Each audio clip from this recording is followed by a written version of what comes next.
ಖಾಲಿ ಹೊಟ್ಟೆಯಲ್ಲಿ 1 ಲೋಟ ರಾಗಿ ಅಂಬಲಿ ಕುಡಿದ್ರೆ ಏನಾಗ್ತದೆ? ಆಪ್ಷನ್ಸ್: ಎ, ದೇಹದ ದೌರ್ಬಲ್ಯತೆ ದೂರವಾಗ್ತದೆ. ಬಿ, ದೇಹ ತಂಪಾಗುತ್ತದೆ. ಸಿ, ಬೇಗ ಸಣ್ಣ ಆಗುತ್ತಾರೆ. ಡಿ, ದಪ್ಪ ಆಗುತ್ತಾರೆ.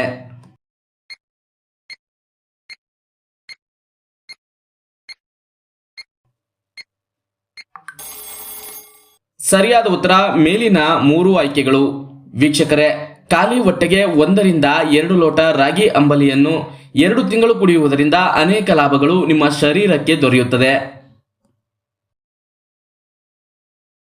ಯಾವ ಆಹಾರವನ್ನು ತಿಂದ ತಕ್ಷಣ ನೀರು ಕುಡಿದರೆ ದೇಹಕ್ಕೆ ಡೇಂಜರ್? ಆಪ್ಷನ್ಸ್: ಎ, ಬಾಳೆಹಣ್ಣು. ಬಿ, ಮೊಸರು.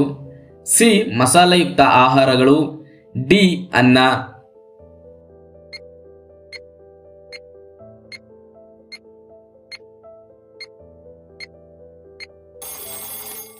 ಸರಿಯಾದ ಉತ್ತರ ಮೇಲಿನ ಎಲ್ಲವೂ. ವೀಕ್ಷಕರೇ, ಮನೆಯಲ್ಲಿ ದೊಡ್ಡವರು ಯಾವಾಗಲೂ ಊಟ ಮಾಡುವಾಗ ಮಾತನಾಡಬೇಡ, ಊಟ ಮಾಡುವಾಗ ಫೋನು ನೋಡಬೇಡ, ಊಟ ಮಾಡುವಾಗ ಜಾಸ್ತಿ ನೀರು ಕುಡಿಯಬೇಡ ಎಂದು ಹೇಳುವುದನ್ನು ನೀವು ಆಗಾಗ ಕೇಳಿರಬಹುದು.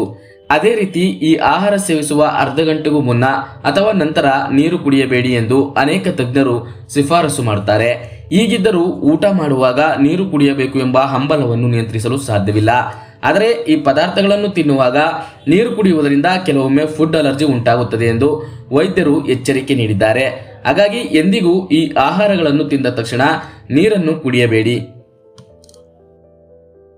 ಬಾಳೆಹಣ್ಣು ತಿಂದ ನಂತರ ನೀರು ಕುಡಿಯುವುದರಿಂದ ಗ್ಯಾಸ್, ಮಲಬದ್ಧತೆ, ಹೊಟ್ಟೆ ನೋವು, ಆಮ್ಲೀಯತೆಯನ್ನು ಉಂಟು ಮಾಡುತ್ತದೆ.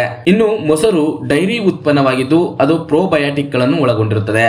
ಈ ಪ್ರೋಬಯಾಟಿಕ್ ಕರುಳಿನ ಆರೋಗ್ಯಕ್ಕೆ ಅತ್ಯಂತ ಪ್ರಯೋಜನಕಾರಿಯಾಗಿದೆ. ಮೊಸರು ಸೇವಿಸಿದ ತಕ್ಷಣ ನೀರು ಕುಡಿಯುವುದರಿಂದ ಈ ಪ್ರೋಬಯಾಟಿಕ್ಗಳು ನಾಶವಾಗುತ್ತದೆ. ಇನ್ನು ಅನ್ನ ತಿಂದ ಬಳಿಕ ನೀರು ಕುಡಿಯುವುದರಿಂದ ಸರಿಯಾದ ಜೀರ್ಣಕ್ರಿಯೆಗೆ ಬೇಕಾದ ಹೊಟ್ಟೆಯ ಆಮ್ಲಗಳನ್ನು ದುರ್ಬಲಗೊಳಿಸಬಹುದು.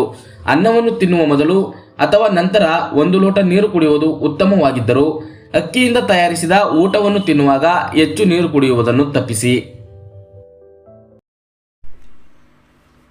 ಪ್ರಧಾನಿ ನರೇಂದ್ರ ಮೋದಿ ಅವರ ಬಳಿ ಒಟ್ಟು ಎಷ್ಟು ಕೋಟಿ ಆಸ್ತಿ ಇದೆ? ಆಪ್ಷನ್ಸ್: ಎ, 1 ಕೋಟಿ. ಬಿ, 2,23,00,000. ಸಿ, 223 ಕೋಟಿ. ಡಿ, 1000 ಕೋಟಿ.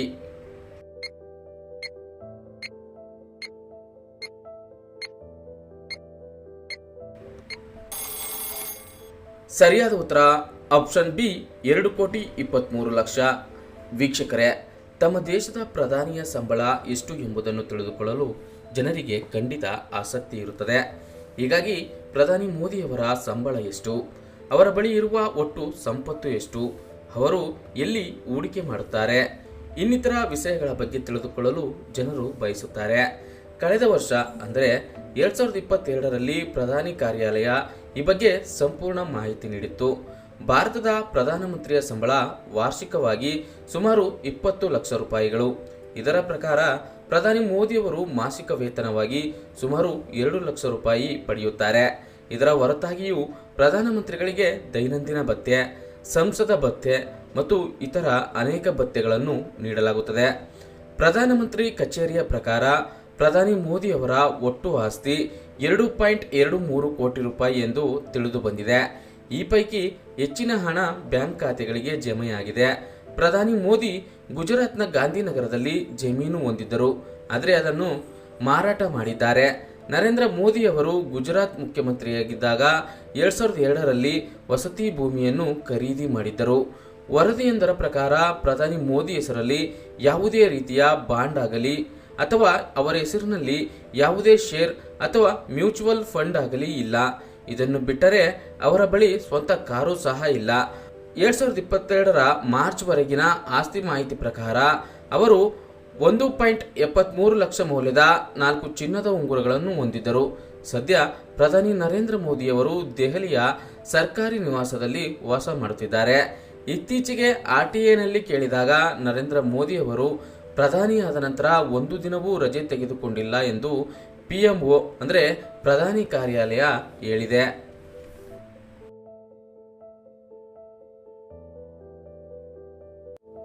ಮಕ್ಕಳ ಕೈಗೆ ಫೋನ್ ಕೊಟ್ಟು ಊಟ ಮಾಡಿಸಿದರೆ ಯಾವ ಆರೋಗ್ಯ ಸಮಸ್ಯೆ ಎದುರಾಗುತ್ತದೆ?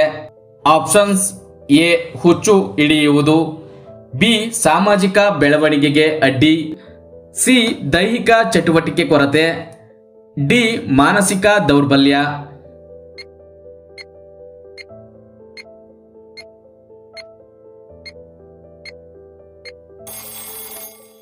ಸರಿಯಾದ ಉತ್ತರ ಮೇಲಿನ ಎಲ್ಲವೂ.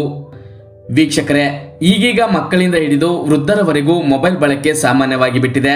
ಆದರೆ ಚಿಕ್ಕ ಮಗು ಊಟ ಮಾಡ್ತಿಲ್ಲ ಅನ್ನುವ ಕಾರಣಕ್ಕೆ ಮೊಬೈಲ್ ಕೊಟ್ಟು ಊಟ ಮಾಡಿಸುವುದರಿಂದ ಹಲವು ಸಮಸ್ಯೆಗಳಿಗೆ ಕಾರಣವಾಗಬಹುದು. ಮಕ್ಕಳ ಮಾನಸಿಕ ಮತ್ತು ದೈಹಿಕ ಆರೋಗ್ಯದ ಮೇಲೆ ಹಾನಿಕಾರಕ ಪರಿಣಾಮ ಬೀರುತ್ತದೆ ಎಂದು ಅರ್ಥ ಮಾಡಿಕೊಳ್ಳಲು ಅನೇಕ ಜನರು ಇಂದು ವಿಫಲರಾಗಿದ್ದಾರೆ. ಚಿಕ್ಕ ಮಕ್ಕಳಲ್ಲಿ ಫೋನ್ ಬಳಕೆಯ ಅಂಕಿ ಅಂಶಗಳು ಆತಂಕಕಾರಿಯಾಗಿವೆ. 1.5 ವರ್ಷದೊಳಗಿನ ಮಕ್ಕಳು ದಿನಕ್ಕೆ 5 ಗಂಟೆಗಳ ಕಾಲ ಮೊಬೈಲ್ ಬಳಸಿದರೆ ತುಂಬಾ ಡೇಂಜರ್.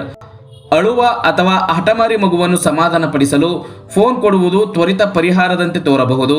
ಆದರೆ ವಾಸ್ತವವಾಗಿ ಮೊಬೈಲ್ ವ್ಯಸನ ಉತ್ತೇಜಿಸುವ ಮೊದಲ ಹೆಜ್ಜೆಯಾಗಿರುತ್ತದೆ. ಅಡಿಕ್ಟ್ ಆದಂತೆ ಮಕ್ಕಳಲ್ಲಿ ನಿರಂತರ ಹಠಕ್ಕೆ ಕಾರಣವಾಗುತ್ತದೆ. ಮಗುವಿನ ಸಾಮಾಜಿಕ ಬೆಳವಣಿಗೆಗೆ ಅಡ್ಡಿಯಾಗುತ್ತದೆ. ಸಾಮಾಜಿಕ ಸಂವಹನ ಮತ್ತು ದೈಹಿಕ ಚಟುವಟಿಕೆಗಳನ್ನು ಕಳೆದುಕೊಳ್ಳುತ್ತಾರೆ. ನೈಜ ಪ್ರಪಂಚದೊಂದಿಗೆ ಸಂಪರ್ಕ ಸಾಧಿಸುವ ಬದಲು ಮಕ್ಕಳು ಮೊಬೈಲ್ ಆಟಗಳಲ್ಲಿ ಮುಳುಗುತ್ತಾರೆ. ಇದರ ಪರಿಣಾಮವಾಗಿ ಭಾವನಾತ್ಮಕ ದೌರ್ಬಲ್ಯ ಮತ್ತು ಸಾಮಾಜಿಕ ಕೌಶಲ್ಯಗಳ ಕೊರತೆ ಉಂಟಾಗುತ್ತದೆ.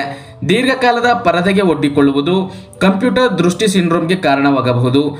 ಈ ಸ್ಥಿತಿಯು ಕಣ್ಣು ರೆಪ್ಪೆಗಳ ಮಿಟುಕಿಸುವಿಕೆಯನ್ನು ಗಮನಾರ್ಹವಾಗಿ ಕಡಿಮೆ ಮಾಡುತ್ತದೆ. ಹೀಗಾಗಿ ಮಕ್ಕಳ ಮೇಲೆ ತುಂಬಾ ಎಚ್ಚರವಿರಲಿ.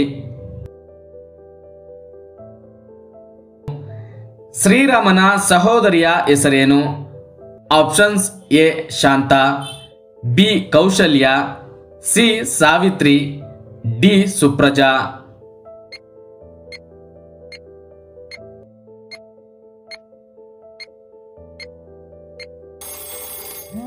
ಸರಿಯಾದ ಉತ್ತರ option A Shanta.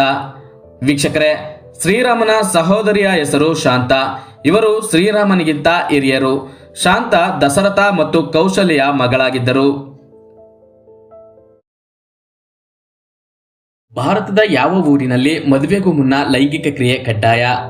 Options A Bastar, B ಬಿನಿ, ಸಿ ದಸ್ತಾರ್, ಡಿ ಗಿರ್.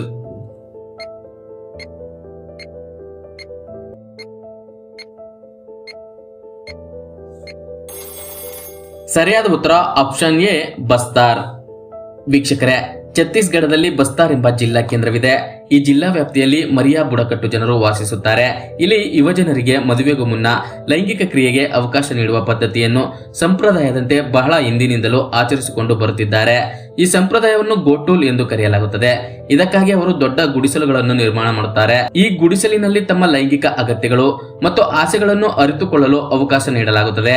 ಈ ಸಂಪ್ರದಾಯವನ್ನು ಇಲ್ಲಿ ಹಬ್ಬದಂತೆ ಆಚರಿಸಲಾಗುತ್ತದೆ. ವಯಸ್ಕ ಗಂಡು ಮತ್ತು ಹೆಣ್ಣು ಮಕ್ಕಳು ಒಟ್ಟಾಗಿ ನೃತ್ಯ ಮತ್ತು ಆಡುವ ಮೂಲಕ ಸಂಪ್ರದಾಯವನ್ನು ಆಚರಿಸುತ್ತಾರೆ. ಇದಾದ ಬಳಿಕ ಬಿದಿರಿನ ಗುಡಿಸಲನ್ನು ಪ್ರವೇಶಿಸುತ್ತಾರೆ ಮತ್ತು ತಮ್ಮ ಆಯ್ಕೆಯ ಜನರೊಂದಿಗೆ ಲೈಂಗಿಕ ಸಂಭೋಗದಲ್ಲಿ ತೊಡಗುತ್ತಾರೆ.